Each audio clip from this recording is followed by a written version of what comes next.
Welcome to my 1000th video. Holy shit. I saw this was upcoming when I was looking through my stuff and I was trying to remember, and then when I looked last night, I was at 999 and I was like, oh wow. So this is my 1000th video, and last night I also finished my 150th on the nose 2018 horror film. Freaking 150 horror films released in 2018. I had a deadline, which was last night, of finishing off as many as I could before the best of 2018 podcast that I'm doing tonight. So 150 movies, 150 horror movies that were made in 2018. I watched much more than that, obviously, but that was huge. That's a crazy amount. 1,000 videos in about a year and a half is a crazy amount. It's just wild. Thank you guys for whoever supports me and whoever watches these videos. So let's talk about Hellfest. This is one that I missed in theaters because I didn't expect it to go to theaters. I thought this was going to be a VOD release, and when it dropped in theaters, I was shocked. I was like looking for it on VOD that day, and then I was looking on my phone and it was like in theaters, and I was like, what? I got like a limited release, and I look and it was like wide. It was everywhere. I was so confused by this. Anyone else have this happen? Because I was just shocked when it happened. I don't usually mess that kind of stuff up. I was like, this got a wide release? Really? Okay.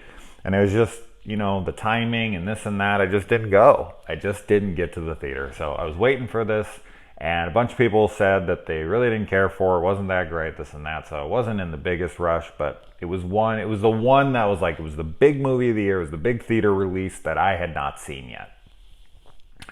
And so, as I said, I went to Redbox last night, midnight, rented it like right as it came out, and came back and I watched it, and man, this is generic as fuck. I am just so underwhelmed with movies like this. This is like everything wrong with these kinds of movies. It's just, everything in it is just stock. There's not a memorable thing in this entire film to me. I saw people saying like, oh, well, The Mask is cool, or this. I didn't care for The Mask. I'm not shitting on this movie. It's not terrible. But I saw compliments for this film, and that's fine. I hope people loved it and whatever. But the compliments that I saw, I disagree with. People were like, oh man, the haunted house, because what this movie's about. We had like 3 of these types of movies this year. A bunch of kids go to a big, festival that happens to be a haunted house, this ginormous thing, kind of like a Not Scary Farm.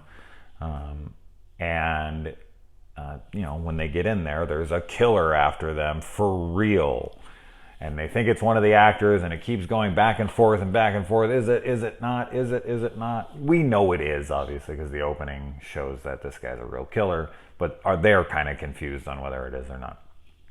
The characters are just like stock archetypes. Completely forgettable. Didn't like or care for any of them. Didn't laugh at like one joke. This movie did almost nothing for me. Now, people said there's zero gore, there's nothing, and it was a PG-13. Okay, PG-13 can have, the F word more than once, okay? And they say the F word maybe like 10 times in the first like 5 minutes, so that immediately makes it R. But also, and I don't know if this is just the DVD that I got at Redbox, my brother saw it online, and he said there was zero gore, and there was 2 gore shots. Somebody gets their head crushed and there's a needle in the eye. I guess that's spoilery-ish, but not really. I mean, that's the kills. Those are the 2 kills you're going to get in this movie. And one looks good, but they're split second. I mean, boom, half second. The head crush is the best one of them, but it's blink and you miss it that fast, for real. So maybe he literally just blinked and that's why he missed it. I don't know. And then the syringe one, the eyeball stuff. I know eyeball stuff can be really cringy for people.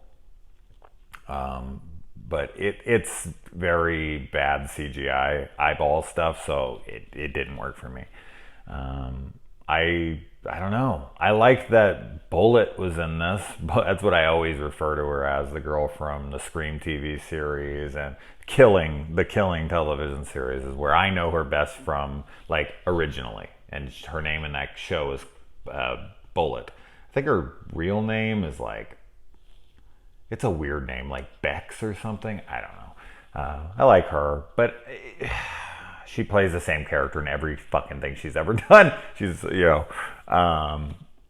yeah, it's just run-of-the-mill generic with a decent budget. I was saying earlier, I think I completely went off topic here when I was trying to say, but people were saying that the design of this park, there we go, I'm getting back on track.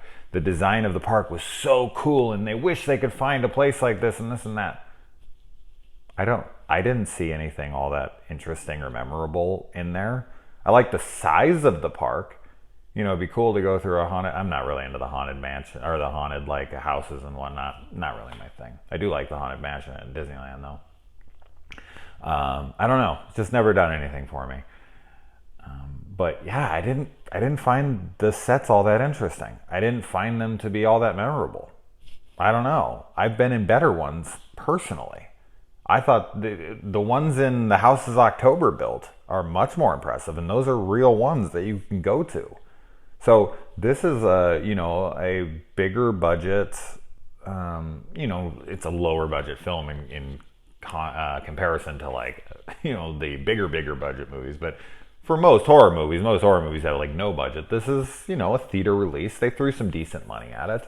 And I personally felt like the sets were really lame, to be honest. I was like, really? You guys had all this money and this is what you came up with? It's all generic shit. And none of it was memorable in the slightest. I just went and saw Escape Room. And I would say that probably has around the same amount of budget. And those set pieces were amazing. They're all memorable to me. Every room they were in, I could tell you all sorts of shit about them. They were very well designed, very clever, very cool looking. These rooms, nothing. I'm kind of lost on that because I saw so many people, friends of mine, who I trust their opinion. They were like, so cool. I'm like, there is? Okay, I guess. So anyway, clearly I didn't care for the movie much. I just think if you're a slasher completist, yeah, check it out. It's okay, I guess. I just, characters were blah. The story was blah. The killer was blah. There was no real gore to be had. There was no really fun kills to be had. It's just a fucking flatline film for me. So no. Kind of sucks that a 1,000th video has to be a movie that I was so just dead on arrival, but whatever. It is what it is. I'm not going to change my opinion. So that's Hellfest. 150 movies. Wow. I look forward to doing that show tonight, and I hope that you check out the podcast. All right, guys.